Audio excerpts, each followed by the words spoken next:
దివాళీ వచ్చేస్తుంది. దివాళీ అంటే నాకు ఫస్ట్ గుర్తొచ్చే ఐటెం గులాబ్ జామ్. మనం ఎప్పుడు గులాబ్ జామ్ బయట కొనే ప్యాకెట్స్తో చేస్తాం కదా, కానీ ఈసారి నేను చాలా కొత్తగా ట్రై చేశాను. అది స్వీట్ పొటాటోతో gulab jam. 1/2 KG sweet potato తీసుకున్నానండి నేను. దాన్ని బాగా శుభ్రం చేసి వాటర్ అండ్ సాల్ట్ వేసి కుక్కర్ పెట్టాను. నాకు ఇందులో స్వీట్ పొటాటో బాగా మెత్తగా ఉడకాలి. సో నార్మల్గా అయితే నేను 4 విజిల్స్ పెడతాను స్వీట్ పొటాటోకి.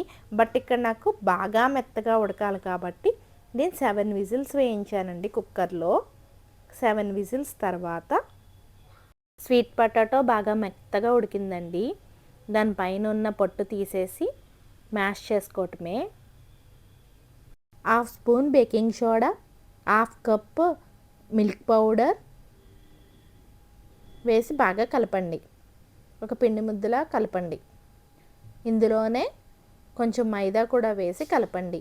నాకు 3/4 కప్ మైదా పడిందండి.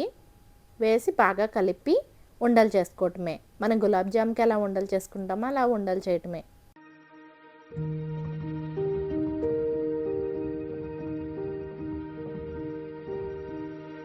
ఇప్పుడు గులాబ్ జామ్లోకి షుగర్ సిరప్ కోసం 2 కప్స్ ఆఫ్ షుగర్ తీసుకున్నానండి. దానికి 2 కప్స్ ఆఫ్ వాటర్ యాడ్ చేశాను. యాడ్ చేసి షుగర్ కరిగితే చాలండి. ఇందులోనే కొంచెం యాలకుల పొడి, కుంకుమ పువ్వు కూడా వేయొచ్చండి. నేను యాడ్ చేయడం మర్చిపోయాను. యాడ్ చేస్తే టేస్ట్ చాలా బాగుంటుంది. ఇది కరిగాక ఇలా బాయిల్ అవుతున్నప్పుడు స్విచ్ ఆఫ్ చేశానండి.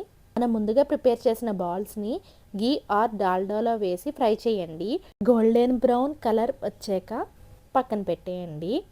ముందుగా ప్రిపేర్ చేసుకున్న షుగర్ సిరప్లో వేసి ఒక 1/2 అవర్ వరకు పక్కన పెట్టండి. అంతే, స్వీట్ పొటాటోతో gulab jam ready. Milk powder ఎక్కువ క్వాంటిటీ యాడ్ చేసి ఉంటే సేమ్ బయట చేసే గులాబ్ జామ్ లాగే ఉండేదండి. నేను కొంచెం తక్కువ క్వాంటిటీ యాడ్ చేశాను.